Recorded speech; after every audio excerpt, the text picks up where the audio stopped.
Yeah, are we ready to get going here? All right.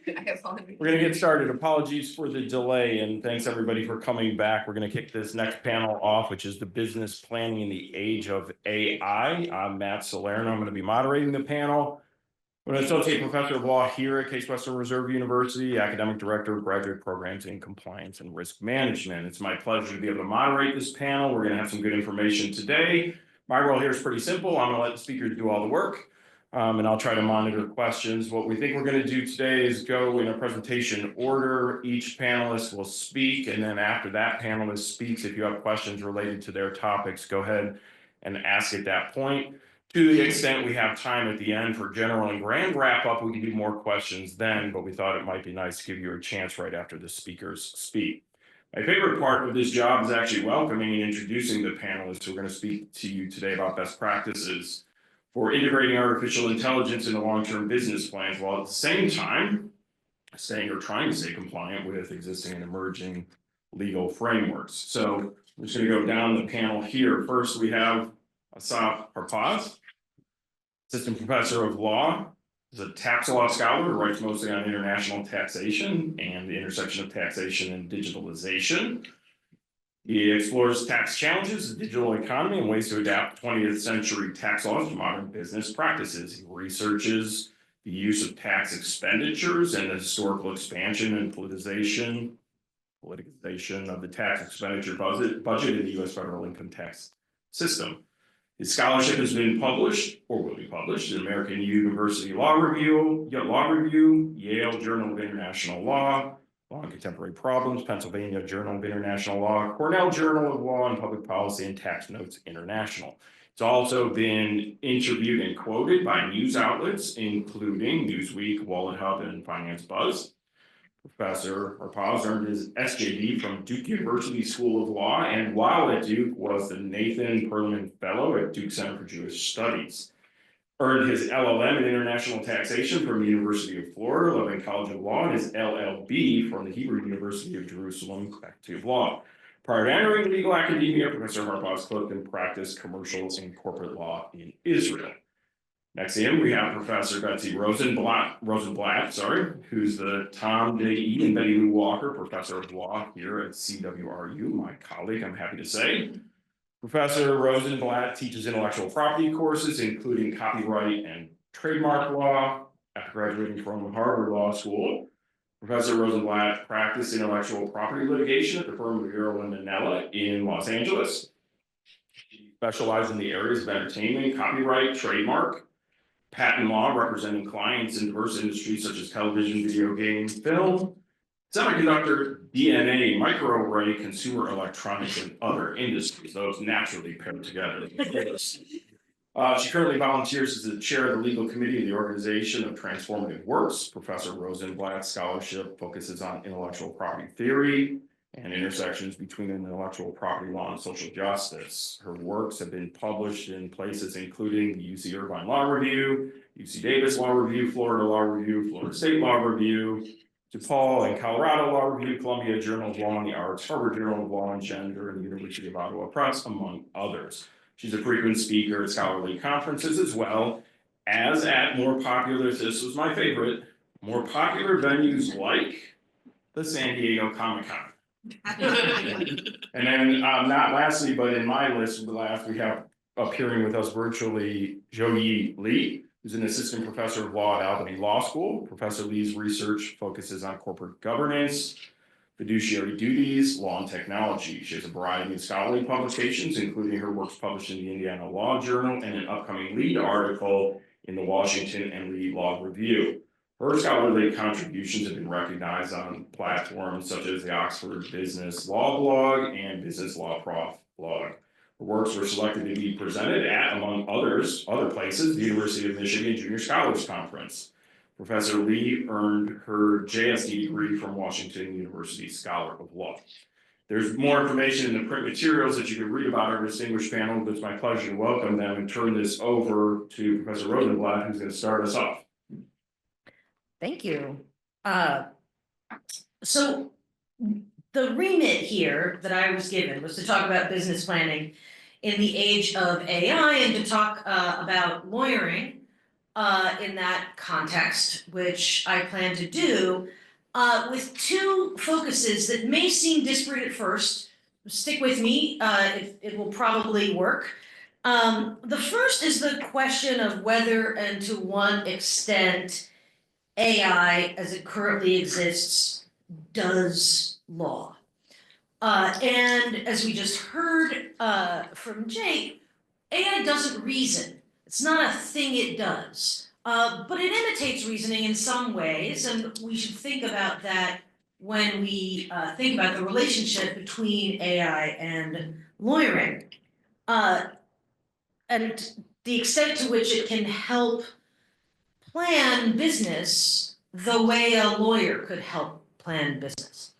The second question narrows into one area in which businesses must plan, and that's intellectual property law, which is my focus. And sort of thinking about what we can learn about the way businesses approach to intellectual property law are affected by the AI revolution. So, to do either of these, we need to understand how LLMs work and why they're so much better at mimicking human patterns than what came before them. And to do that, I'm going to use some images from Midjourney. I asked Midjourney some questions, and we can see some things about sort of what Midjourney does, how it works. We can tell even just from looking at these images. So when we look at the difference between a woman eats a sandwich and a sandwich eats a woman, these are the same words. The image demonstrates something about what the model is doing. And the image demonstrates that the model knows these things mean something different. The model perceives the difference as having something to do with relative size.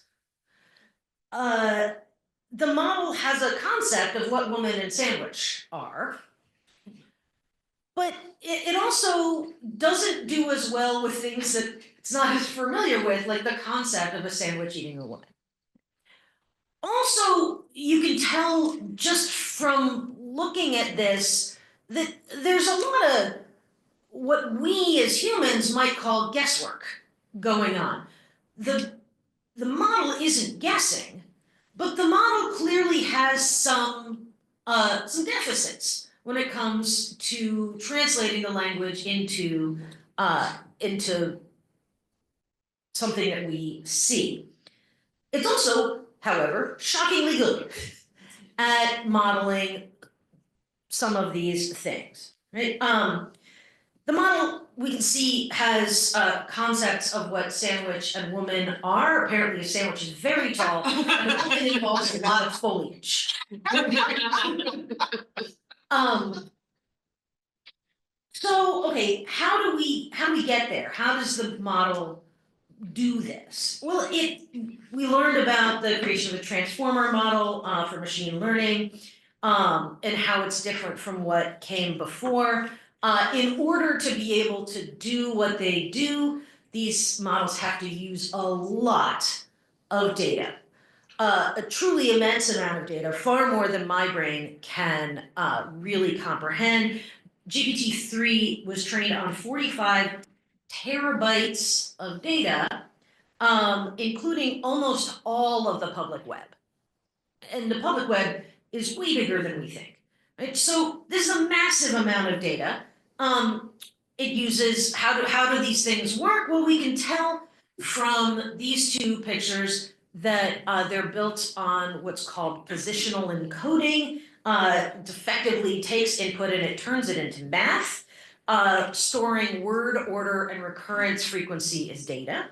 And then it uses those numbers to gain frequency about context. Right? So by seeing countless examples and using attention modeling, it learns what words interdepend with what other words and how. So things like plurality. The word many gets associated with are, and the word one gets associated with is. Gender, right? She used her tool, he used his tool, they used their tool. They see these things often enough, and it becomes sort of an understanding that these things go together. It does this in context massively.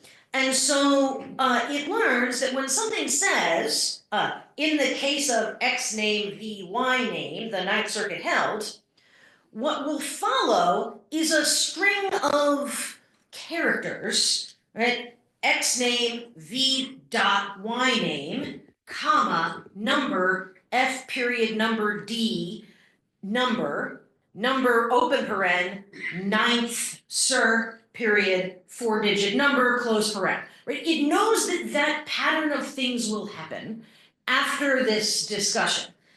It doesn't know what a case is, right? But it knows that this string of things tends to go together frequently in that order. It learns that a brief time elapsed happens in a different context from the brief argued as follows. So this is how these models can be very, very good at mimicking human expression without actually knowing or understanding anything. There is no such thing as truth, falsity, correctness, incorrectness from a factual standpoint. By the way, these are beautifully fanciful pictures. They have almost nothing in common with how a transformer large language model actually processes data, right? They're pretty pictures that Midjourney figured would go along with those words. When you ask Midjourney for an image of the very concept of truth, this is what it gives you. Why? We don't know. But there's no such thing as true or false. There is only more or less likely. Right? So this is Murray Shanahan, an AI scholar, said the following. Suppose we give an LLM the prompt, the first person to walk on the moon was. And suppose it responds with Neil Armstrong. What are we really asking here? In an important sense, we are not really asking who was the first person to walk on the moon. We're really asking the model is the following question.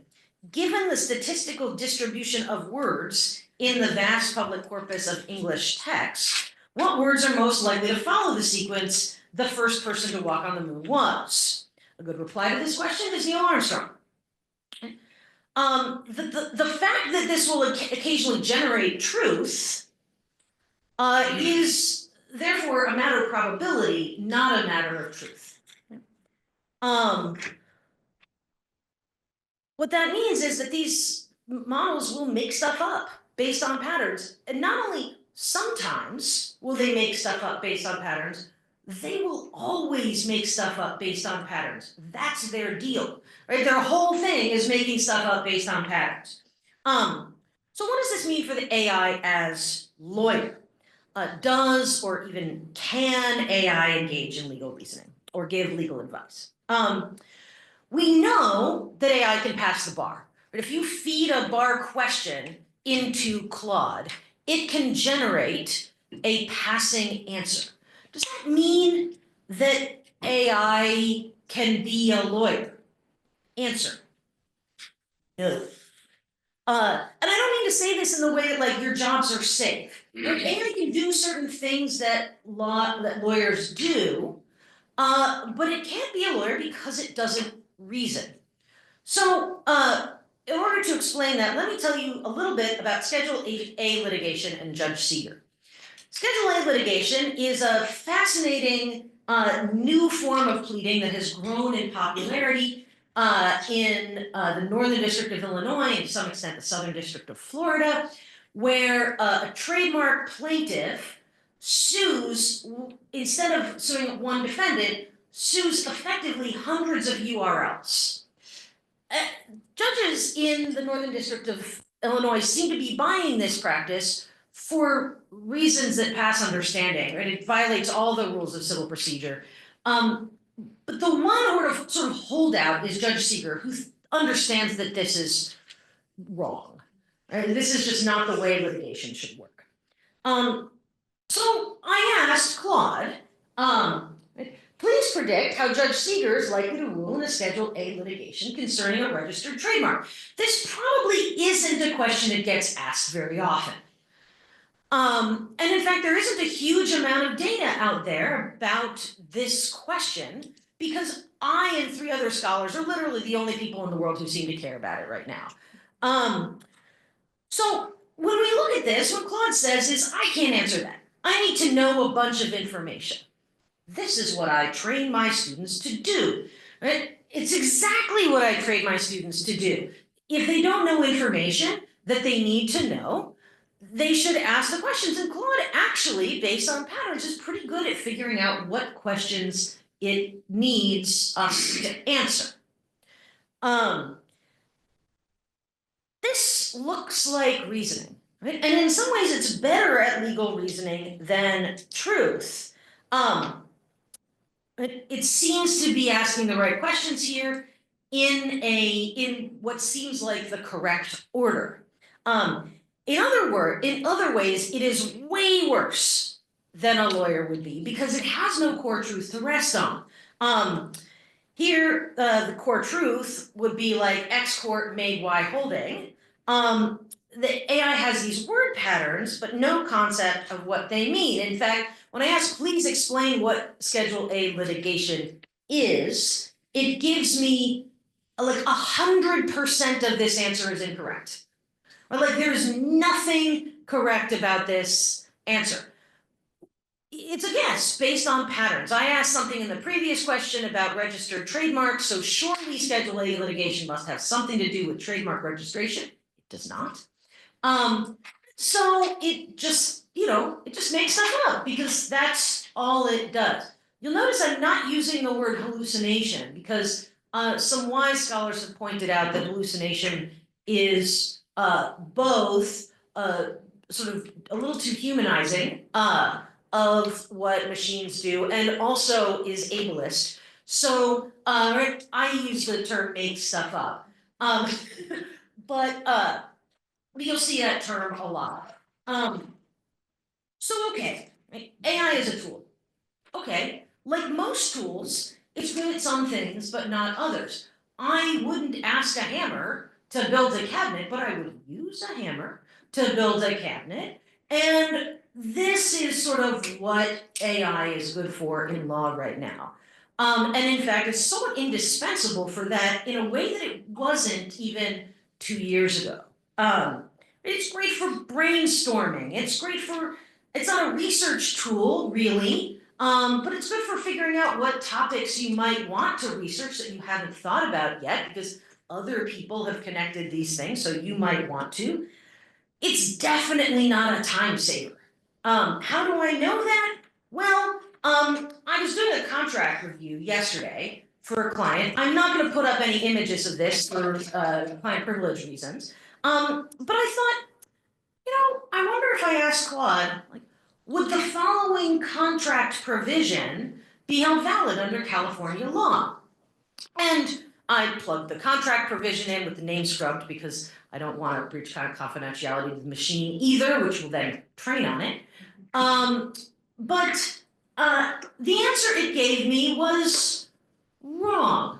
But it was wrong in subtle ways. Right? It cited cases that don't exist. It overestimated, I think, by my judgment, certain factors and underestimated others. There was a notwithstanding provision in the contract that I had put in that it sort of didn't notice, and things like that. It definitely didn't save me time. But one reason it didn't save me time was actually a good reason. It raised an objection to the contractual provision that I hadn't thought of. And it cited a case that I hadn't read. And so I went on to Westlaw, and I looked up that case, and sure enough, it was made up. But then I went and looked into that concept a little more, and I thought, boy, there's an aspect of the California Labor Code here that I hadn't thought of that maybe is worth doing some research on to analyze this contractual provision. And sure enough, turns out that a change in a couple of words would benefit the validity of the contractual provision. So what was the AI good for? It was good for reminding me of things that I hadn't thought of. AI is also really good at things like document review and making deposition outlines and summarizing things. It's fantastic at those things because those are in its core skill set technologically. And that's what we should be using it for. That's how it'll work. On to copyright a little bit. This is an example of how you shouldn't use it. This is the case where someone got sanctioned for citing made-up cases. But I want to talk about copyright for a second in the maybe 5 minutes I have left. Because one of the things that lawyers have to think about, and one of the things that AI businesses have to think about, is copyright law. And that's my field.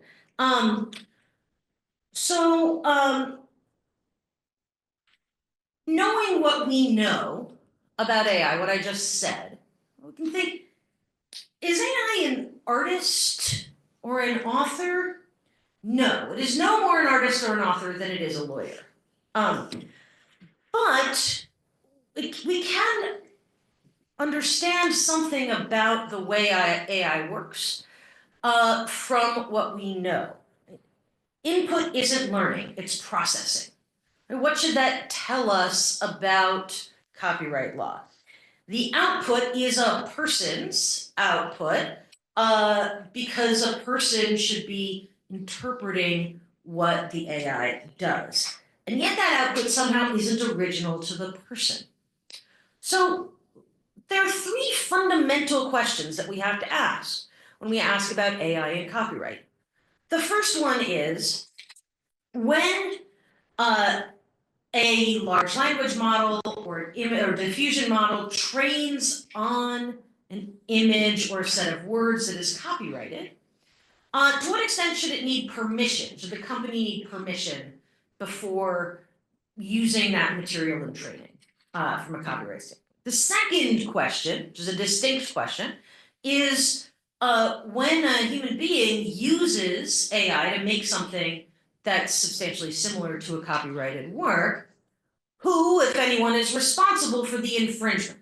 Does the AI company bear any responsibility, or is it all the user who bears that responsibility? Then the third question, again completely distinct, is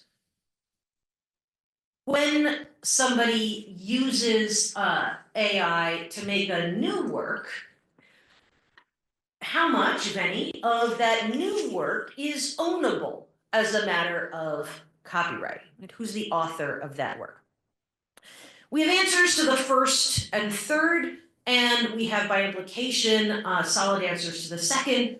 So the first one, sorry, we don't have a good answer to. That's being litigated in about 25 lawsuits right now. We have an answer in one lawsuit, which actually it's a case called Ross versus Thomson West, or Thomson Reuters, yeah, Ross versus Thomson Reuters, that implies that someone does need permission to train an AI on copyrighted material, but that's a weird case that probably won't actually inform later cases because it's undisputed that the AI in that case is not generative AI. And so we don't really know what it'll say about things like OpenAI or Stable Diffusion, which are both defendants in lawsuits right now by lots of authors and artists. As to the second question, it's generally understood that the user is the infringer, but that there are things that AI model makers can do to make infringement less likely when you're using a tool, and that they bear some ethical and possibly legal responsibility to make infringement less likely. Many companies have sort of complied in advance with this. There are certain things that if you ask certain models to do something, it'll say, no, I can't do that because of copyright law. Is that good? I tend not to be a proponent of complying in advance with anything. So there you have it, but we'll see. The third question is one that we have an answer from in these two cases, which is AI cannot be an author.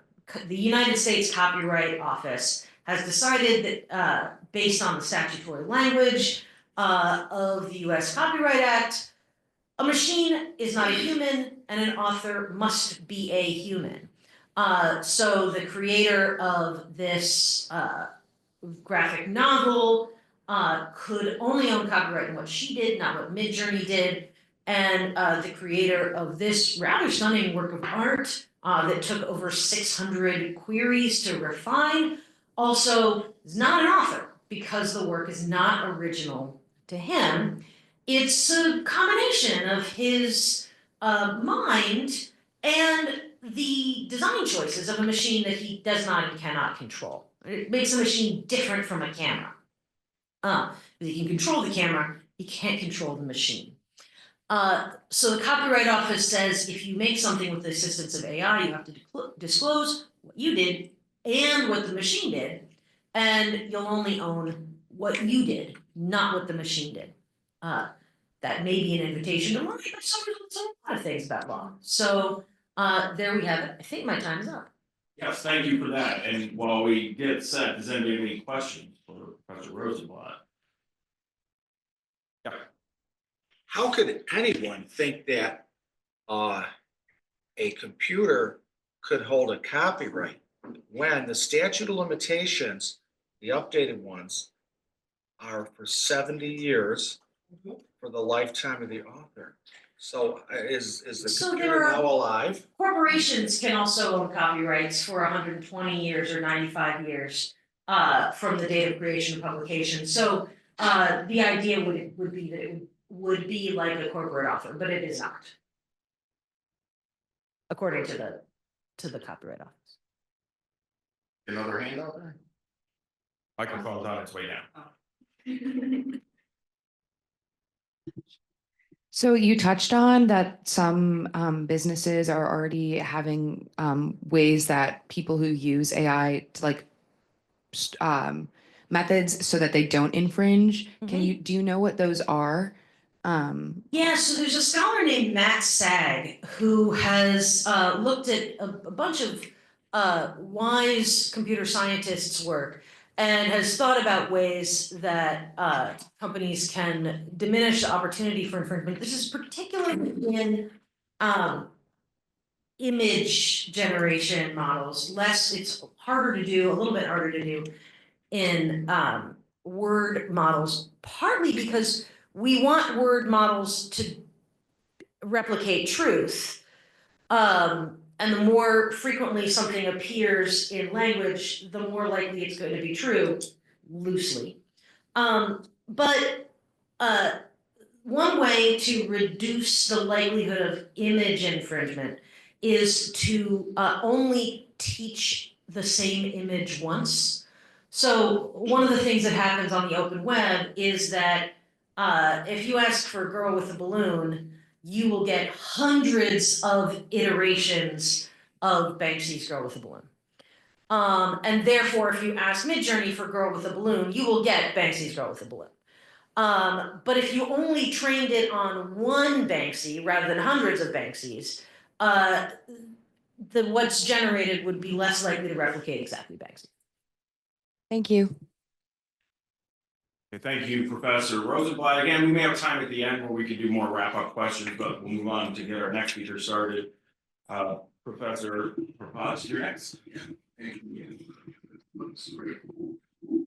Thank you so much for the invitation. So I'm going to use this forum to present an early stage work in progress entitled Artificial Intelligence and Taxpayer Entity. So in this project, I examined tension and friction between artificial intelligence and federal income tax policy, specifically how artificial intelligence challenges our traditional conceptions of personhood, income, and asset characterization.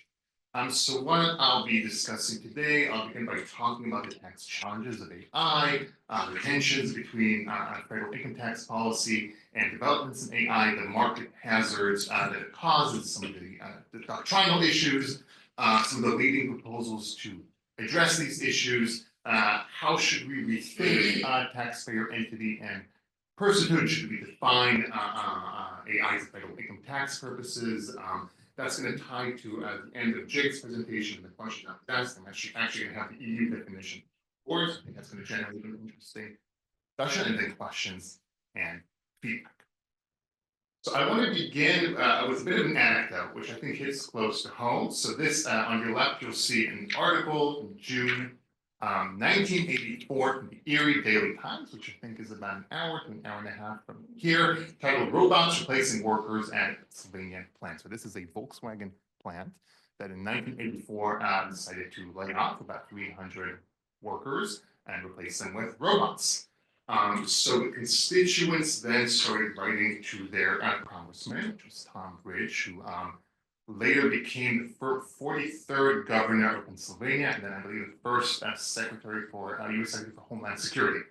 Asking, well, and then Tom Ridge then sent this. So this is the response. Sent a letter to the acting Assistant Secretary of Treasury for Homeland Security, Ronald Perlin.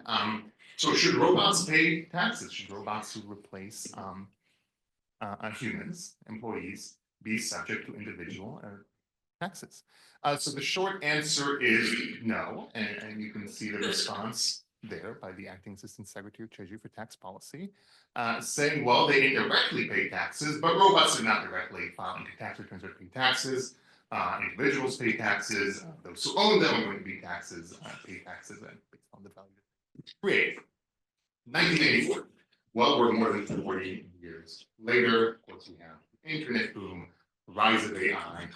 This is just some of the digital technology giants. Two of those actually were founded before 1985. Apple and Microsoft. They're all heavily engaged in the AI market. We now have AI companies, OpenAI, Anthropic, which is Claude, DeepSeek. So things have obviously changed since then, just to provide some context. Well, what are the market hazards that AI can creates that have significance? I'll address that in a moment, but just to frame this project, the umbrella question I'm asking really is how to tax it. So I begin there and I guess go down that, but really how to tax artificial intelligence is the umbrella question. And we can start by looking at the Internal Revenue Code, section 7701. Which is who is the taxpayer? Who's a taxable person? And this is just a really from the code, shall be considered to mean include an individual, trust, state, partnership, association, company, or corporation. So we have this binary classification, right? So individuals or business entities. Then we have the quote that's the Treasury's position from 1984. Robots don't pay taxes, individuals pay taxes. So today, even the most advanced AI model is not going to be directly subject to the income tax regime. It's neither individual or a separate entity. So going back to what I said a moment ago, what's the problem? So we have what I consider both market hazards and doctrinal issues. So one, the integration of AI is going to create widespread job displacement. At least that's projection. There are different estimates. Some of this is speculative. Some say, and International Monetary Fund has some projections, hundreds of millions of jobs displaced, at least in the short midterm. Globally, of course, this is not exclusively a U.S. issue. These are global projections. So robots are going to replace humans. We have under, at least in the U.S. Federal income tax system, under taxation of capital and over taxation of labor. We're in a labor-centric income tax system that is going to exacerbate wealth and income inequality will exacerbate. And we have businesses, the ones I put up on the board, that utilize AI. They, of course, generate substantial taxable profits. The tax base is going to change significantly and become more income will be more centralized. So that poses doctrinal issues. So the market hazards create doctrinal issues. So it challenges our conceptions of personhood. Artificial intelligence does not fit well into the traditional binary definitions of who is a taxpayer that we find in section 7701 of the Internal Revenue Code, and I'll talk about some of these sections in a moment. AI models, such as generative AI, well, they can create value, they can operate autonomously, including with other forms of AI, and interact with the economy in ways that combine both human and non-human attributes, again, challenging the traditional conceptions of the tax. So what do we do about this? What are some of the proposals out there to address the tax challenges of artificial intelligence? In the paper, I intend to divide these into what I call targeted proposals and broader tax policy proposals. Targeted proposals are generally robotics, taxing robots directly as individuals, subjecting the income generated by robots to individual and payroll taxes. This is supported by some scholars, most notably Xavier Oberson, who is the global authority on taxing AI and taxing robots from Switzerland, University of Geneva, supports this as a book, Taxing Robots, which is really interesting. Some business tycoons, Bill Gates, and a notable interview on Cuban. South Korea, to my knowledge, is the only country to do something like this, not through direct taxation of robots, but by limiting certain business deductions to companies that engage in the robotic industry. The EU had a proposal to do something like this in 2017, but rejected it. But that's out there. So taxing robots. Of course, this faces certain backlash, and either just some counter arguments. Does this hinder innovation? Is this practical? Is this a form of a Hagovian tax on negative externality, which may or may not even be negative externality? And are robots really individuals? Those are targeted approaches. Taxing AI directly, taxing robots, taxing automation. Another approach is broader tax policy reforms in response to AI. This is active as well. For example, taxing capital instead of labor, shifting our tax system to capital-centric instead of labor-centric, reforming our payroll and capital tax system. This is supported by many scholars, including and policymakers, and I can point to a 2016 Obama administration report on artificial intelligence. Not something I intend to push back on. And those two don't necessarily contradict. I should know. I don't intend to push back on this, but I think that this can be true irrespective of AI. And I'm not sure that this entirely solves the questions of so you can implement this. I'm not sure this solves the problem that AI poses and the way it challenges entity and person. But that is out there. So this shows the problem and proposals.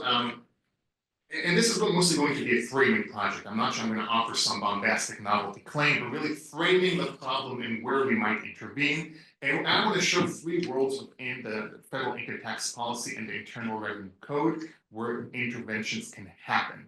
So I think there are three areas to highlight what the problem really is. One is, as I described, Section 7701 of the Internal Revenue Code. Who is the taxable person? Who is the taxpayer? Ownership of income. This is where most scholarship currently is. There's another issue, Section 61, gross income defined. What is the income? Can we capture all the income created by artificial intelligence? There's a really interesting paper by Stephanie Hoffer, Feral AI, what AI is created and then released into the wild and disowned and the value that it creates. So that's a really interesting concept. So the issue of gross income, the income generated by artificial intelligence, and then the world of capital versus labor, which I think is different from the issue of who is the taxable person, and that is in Section 1221 and 1231 assets, capital versus labor, and this works by way of exclusion. So I think these are the different worlds where we need a holistic approach to addressing the intelligence. A separate related question is, do we need to define this as federal income tax purposes? Do we need an AI definition for federal income tax purposes? And then we can, should we borrow definitions from other areas of the law or other countries? This is the EU Act that we spoke about earlier. There is a proposed law, the National Artificial Intelligence Initiative Act of 2020. You can see these definitions are quite similar. Also, the OECD definition of what's put out is quite similar to the EU Act. It's defined in some state law, but we don't have robust definitions in the US.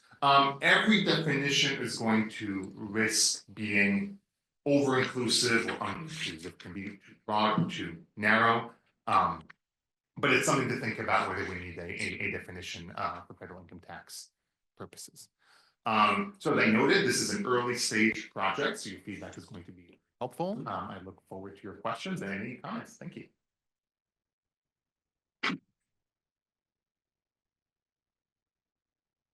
Anybody have any questions before we move on to the final speaker of the panel? Yeah, right in the middle. There's a microphone somewhere if you want it. I'm pretty loud, but there are people online. Yeah, thank you. Asaf, thank you so much for this presentation. I want to push a little bit on your problem statement identification in the section 7701 aspect that you identified. Why do we have a problem? Why doesn't AI already fit into the existing framework of who we can tax of a person or an entity? If a person owns, unless you're talking specifically about DAOs, decentralized autonomous organizations, somebody is going to own the AI that's being used. And that's going to be an individual through a sole proprietorship, or it's going to be a partnership, or it's going to be a corporation or an LLC, right? And in that instance, why doesn't that entity definition, the owner of the AI, why can't we just tax them as it is without changing any of the definitions that already exist? So one, I am not claiming that we necessarily need to change definitions. That's not an umbrella. So I'll be responsive to your question. I'm not saying, well, we need to. The sections I put on the board, I'm saying, well, these are the worlds in which we may need an intervention. I'm not necessarily advocating for adding artificial intelligence to one of them. So I should clarify that. Nonetheless, I do think that we have several challenges there. So number one, he's saying, well, we can always get to the owner. Not necessarily true. I think the question of ownership, it becomes, or at least will become, difficult with certain AI models. I don't know that it's always going to be very easy to get to the ultimate, to the corporation or individual that owns AI and to directly tax that entity. So that's number one. Number two, I think going back to the example I presented initially, so who is it taxing? Is it the individual that owns this? That owns the AI model? Is it the corporation, or do you want to tax directly the AI model? That can be so you can get a different answer. So I think that goes to that question as well. Thank you for the question. Yeah. I have two questions. It's very interesting. One, I think maybe piggybacks on the previous question, which is how is AI different from any other material asset that someone owns, which we may or may not tax depending on various rules. We tend not to tax capital. Why not, right? The other question, though, may sort of follow on that, which is my recollection of Al Warren's tax class is hazy, because it was a long time ago and I took it at 8:30 in the morning when I was half asleep. But one thing I remember from it is that taxation is a complicated system of punishments and rewards designed to shape behavior. What behavior are we trying to shape here? Great question. So to your first point, one can argue this is no different from any other asset, but it does. I think so the disruption that it creates is it has the ability to operate autonomously to some extent, or at least we're getting. So I think that's why it's different from inanimate object. So that's at least that's my view. Again, that doesn't mean that we are taxing like an individual. But I think that challenge is there. So that's the response to the first question. Second is, well, to the extent where, so I think there are two questions there. One is how do we tax it? Second is what incentives are we creating? I think there's also important to acknowledge that to the extent that this is a federal income tax policy paper, not an international tax paper, well, because does not operate in a vacuum. We want companies to stay here. That's significant. And I did mention when it comes to direct taxation of robots, is this a provoking cap? Is this a penalty? Right? So that's not the problem. When you hinder innovation, it's not something you want to do. Those things have to be considered. So, and I need to address them in. Thank you for that presentation. I want to leave Professor Lee with enough time for her portion. Just as a reminder to the online folks, if you have questions, you can plop them into the chat function will monitor those too. And as we did through Professor Lee's presentation, again, if we have time at the end and we didn't get to any of your questions, we'll try to tackle those then.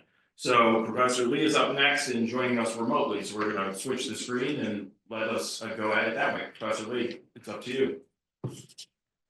Oh, yeah, thank you. Thank you so much. I want to say thank you to Professor Chaffee for the invitation. Yeah, I never been to Ohio before, so well, I have another conference today, so hopefully in the future I can visit the beautiful campus at Case Western Reserve. Yeah, next time. So yeah, I'm going to share my screen here. Can everyone see my slides? Okay, yeah. So I'm going to talk about my paper about artificial fiduciaries. So the first question I want to ask is that what's a persistent issue in corporate governance? So one persistent issue in corporate governance is that there's no truly independent director. So the purpose of setting outside the independent director is to enable individual to provide objective views. So the independence of director is a very important topic in corporate governance, and scholars had talked about this issue for decades. So shareholders buy stock, as we all know, and they own company. But common stockholder, they do not monitor companies. Maybe they lack of related knowledge, or maybe there's so many common shareholders. So instead, shareholders appoint directors to make decisions for the company. So the reason for separating ownership and control is that, as we said, like maybe a company have thousands of shareholders, and it will be difficult for them to have one voice. So if directors are not independent, they may make decisions based on their own financial interests at the expense of their shareholders. So today, outside independent directors' appointment is largely influenced by the CEO's personal preference. So, for example, in recent years, SPAC is very popular. So SPAC is a special purpose acquisition company. It is a shell company that's listed on the stock market. Its main goal is to merge with the other companies that want to go public. So in the context of SPAC, it is very common for independent director to hold a position in multiple SPACs established by the same initiator. So if you look at this 2023 case, directors have multiple relationships with the SPAC initiator. So these relationships include his sponsors, directors of affiliated companies, and former CEO of the company they acquired.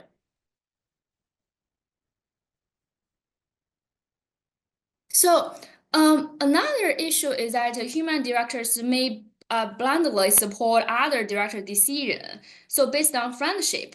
So for example, since 1983, a private investor firm in Wall Street has organized a conference in Sun Valley, Idaho every July. So it was called the Annual Summer Camp for Billionaires.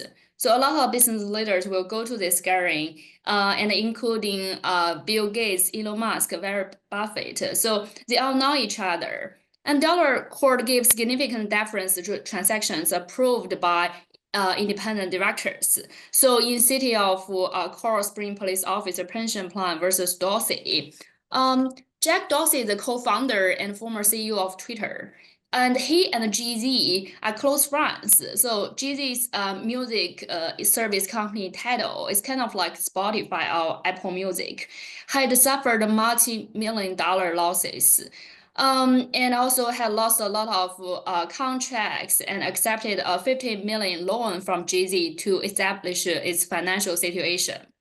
So the the platform also faced a federal lawsuit by artists. So Dorsey had a payment processing company called Block. So Block's product improved our dining experience. So right now, for example, if you go to a restaurant, you don't need to wait for the server to take your card to process a payment and take your card back. Instead, the server can process your payment right at your table on their smartphone or other mobile device. So typically, merger and acquisition occur within the same industry. However, Dorsey's product has now a direct relation to Jay-Z's music company.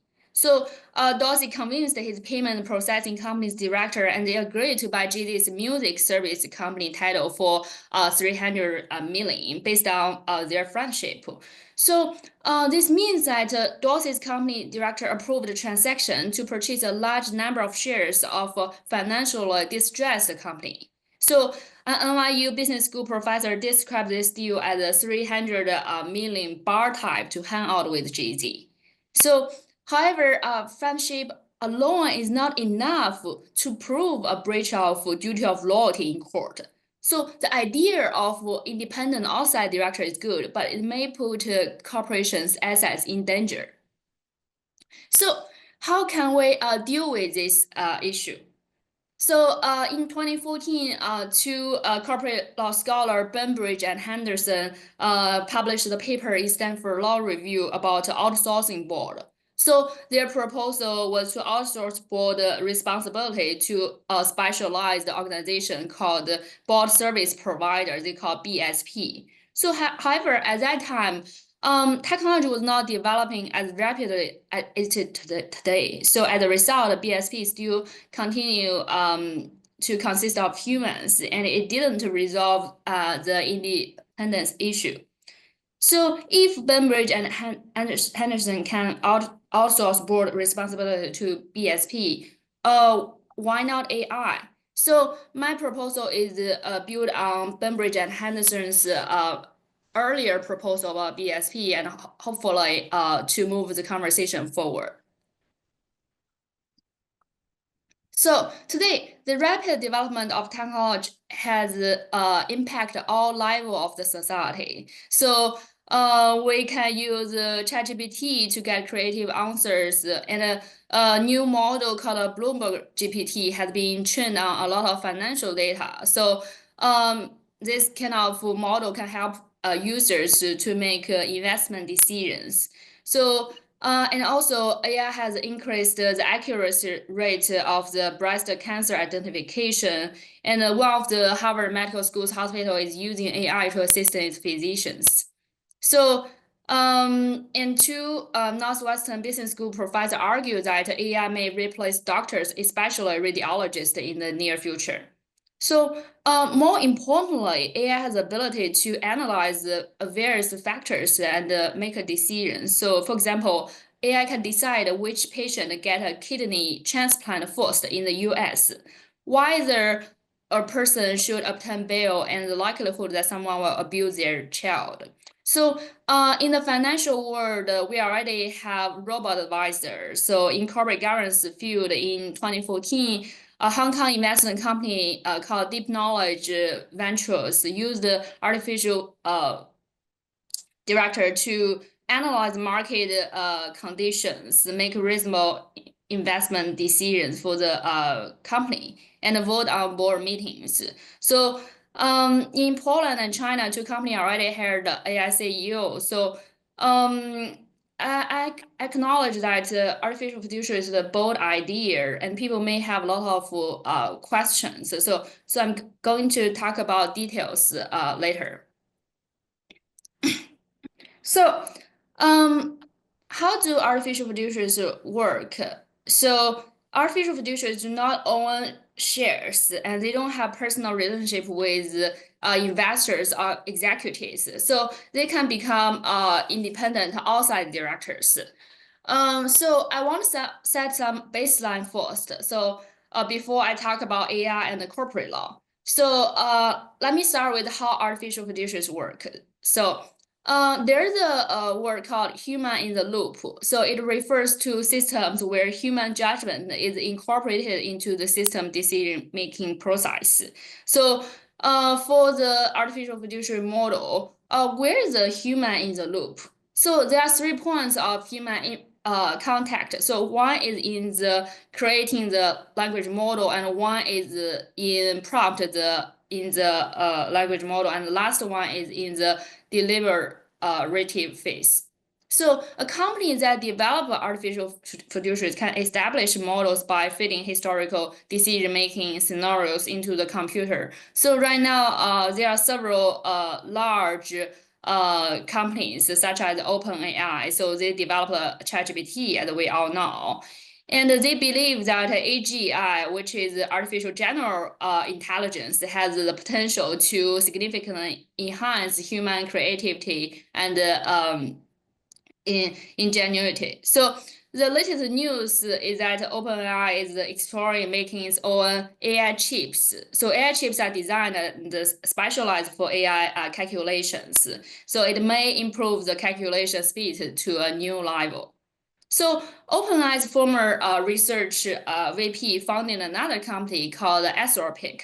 So the difference between OpenAI and Anthropic is that Anthropic is committed to building a safe, reliable, and interpretable AI model. So they also try to set a safety standard for the whole AI industry. So their product is called Cloud. So their philosophy is to race to the top instead of race to the bottom.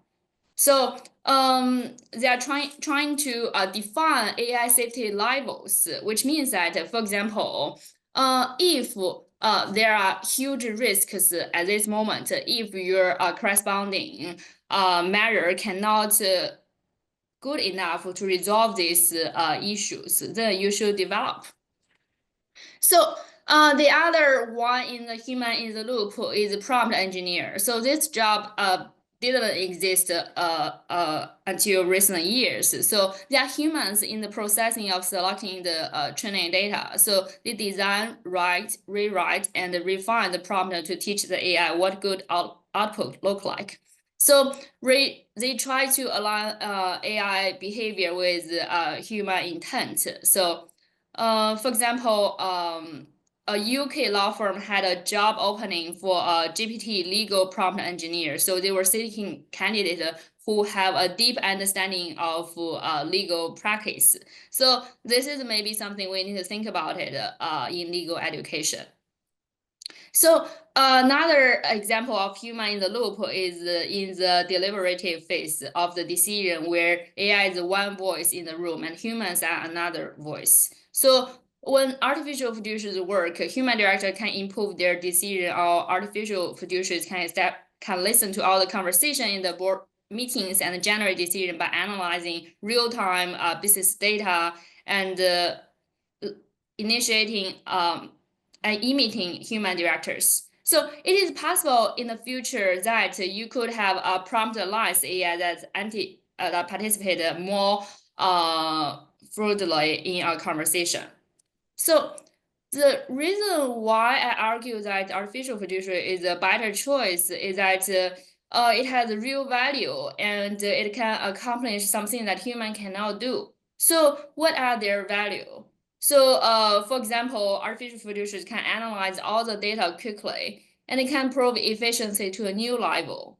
And also, one human director's knowledge may be limited to one field, such as law or accounting, but a single artificial fiduciaries will have knowledge of a wide range of information. And also, artificial fiduciaries could provide issues that human overlook and solutions that human may not have thought of. Just as doctors may encounter rare diseases, human directors may also face some complex business situations. And artificial fiduciaries can provide innovative solutions and fresh insights. And also, they can provide objective views and risk warning as ombudsman. So ombudsman independently conduct an investigation into complaints against the government usually. So under traditional corporate governance, if the shareholder wants to bring a lawsuit, they must make a demand to the board. However, the responsible person in the board themselves and the board of director will obviously not making decision that would hurt themselves. So corporate law maybe can require that plaintiff make a demand to artificial fiduciaries. Artificial fiduciaries as ombudsman can help the board make objective judgment on whether to file the lawsuit and identify issues overlooked by human directors. So how do we adopt this model? So we can establish that AI is not just a tool, it can be a legal person and be a board or director. So if AI is just a tool, AI's opinion may not be valued by the board and overridden by conflicted actors.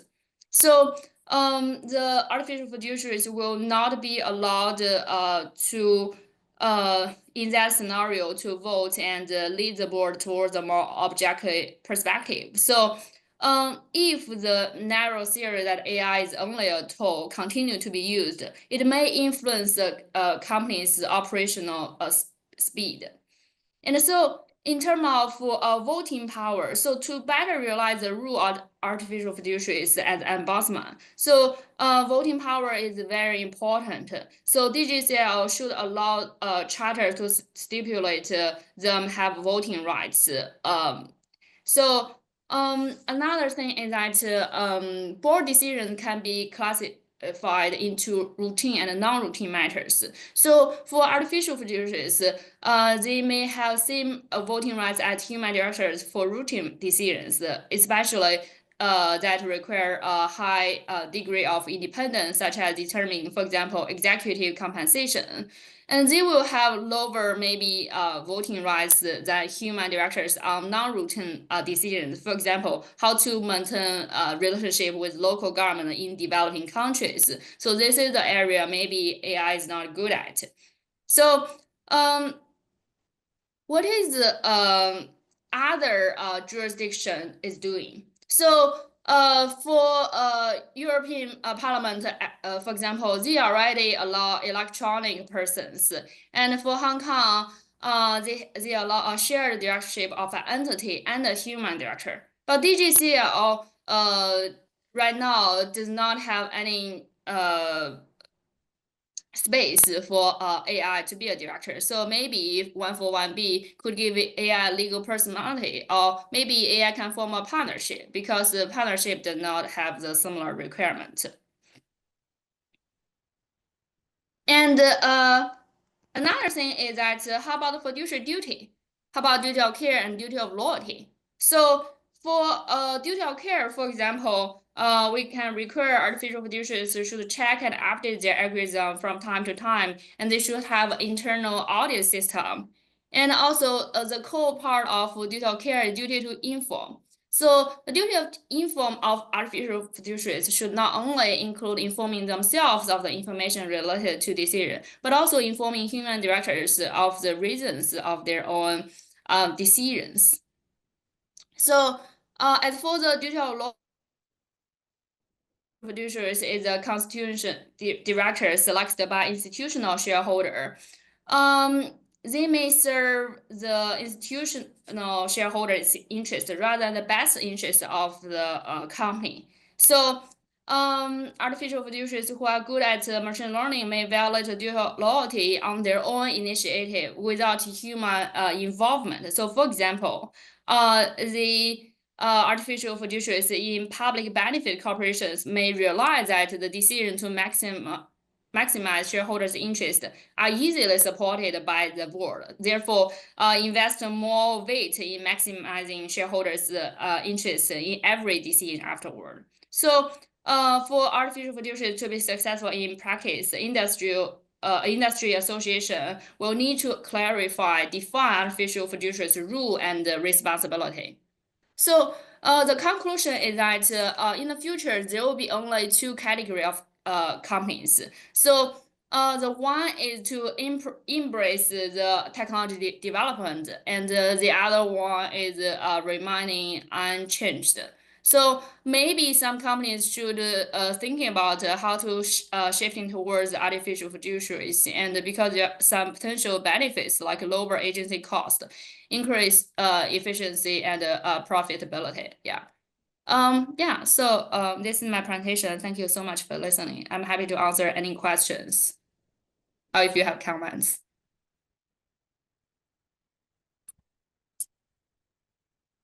Questions? I don't know, are there online questions at this point either?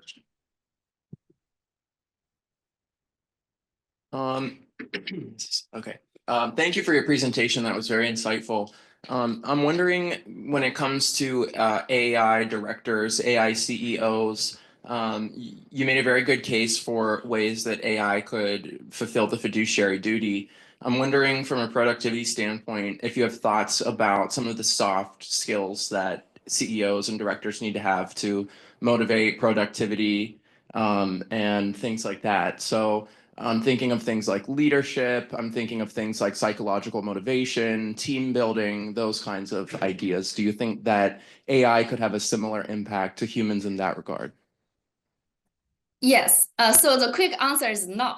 Because as I said, the reason why I think we should divide the decision making to routine matter and non-routine matter is that for non-routine matter and also for the leadership, for example, and I don't think this is at this stage they are good at it. So in my proposal, I suggest that there should be human and AI like a joint board. So AI will have one seat and human have the rest of seat maybe at the beginning at this moment. So because I don't know what's going to happen in the next like say 10 or 20 years. Maybe at that time AI will be let's say reach to the next level.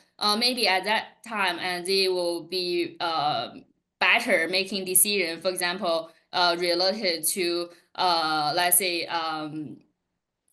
yeah, the not only leadership but also the all the non-routine matters. So I think at this moment, yeah, I think the quick answer is no. But after compare the advantage and disadvantage, I think AI definitely have its advantage that some company can think about it at this moment to how to maximize that part. Thank you. Hi, Joey. Could you turn your slides off so we can see you? Also, this is Nicole Anner. You cannot see me at all. Can see you. Hi, Okay. Joey. It's Nicole Anner, and I'm so excited to hear more about this work because I've seen it at a couple of different stages. I have a question for you that relates to the $300 million bar tab. And the question is this: if our big concern is having all of these small networks of individuals who have been making decisions before, very insular. If we're training the AI on prior decision making, aren't we embedding all of that closed network of decisions in a small group of directors? I mean, aren't we just perpetuating that issue? Or, in other words, how do we, with an AI fiduciary on a board, disentangle that, put in more viewpoints to help create better decision making by boards? Yeah, could you please give me an example about that? So I mean, it's about, for me, the training data that we're using for the AI. I think I heard you mention that under your proposal, there would be prior decision making of a board being given to the AI agent who would use it to develop decision making frameworks. And so I'm wondering if the concern or part of the concern with human decision makers as fiduciaries is that we have our own implicit biases, we rely on our closed networks of individuals, that we make decisions based on familiarity. How do we fix that problem with AI? How do we ensure that the AI has a broader viewpoint than the individuals? Yeah. Hi, Nico, by the way. Yeah. Yes, I definitely thought about this because I think it's a very, very important question. And also a lot of folks will have concern about, for example, for bias issue, it's not only AI director, like all kinds of knowledge have downside, and this is definitely one of the biggest downside of the AI stuff. So I think for that, so as I mentioned, there's a company called Anthropic. So they are founded by the former VP from another company. So what they are doing right now is that they are trying to build an AI system. So within one AI system, there's another AI will criticize the AI's output. So right now, they already put the UN Constitution and also the UN Declaration of Human Rights into the system. So so they want to see like if the output of one AI is not obey of this, let's say UN human rights rule, and then another AI within the system will criticize this and will have some alert system about this. And I think that's one thing we can think about it. And another thing that as for example, well, I teach a law school in New York State, for example. So right now, New York State has a requirement. For example, if the employer will use AI in their, let's say, hiring process or some other process, you need to have a audit system. You need to have audit system because one thing like it's very difficult about artificial fiduciaries is because like it's very difficult to figure out how they make the decision, because for AI, the goal from day one for AI is that the goal is not for you to tell us how you make a decision. The goal is for you to finish the goal. So that part will make AI to have some tendency to make some bad decision, but their original goal is want to finish what their goal is. So maybe that's another perspective to mitigate the risk from this thing. And another thing in my paper, I thought about all these downside issues. I think it's one thing is that what's our expectation for this new technology, and what's our society's expectation to new technology? And the expectation is very, very important, because that means that how tolerant we are for the mistakes at the beginning level of development. Because like we all know, like I was in Phoenix earlier and took the self-driving car. So self-driving car already gone through a lot of time and issues and all kinds of things at this moment. So when I took that, I feel it's a very good experience, I have to say. So I think we definitely should give some time to this new technology develop. But one thing we want to make sure is that we definitely want to set some standards, because we don't want them like develop into a direction that we don't want to see. I think this panel has presented excellent information, and I'd love for you all to remember them for presenting that information and not for making you late to lunch. So since we are at time, please join me in thanking our panelists one last time.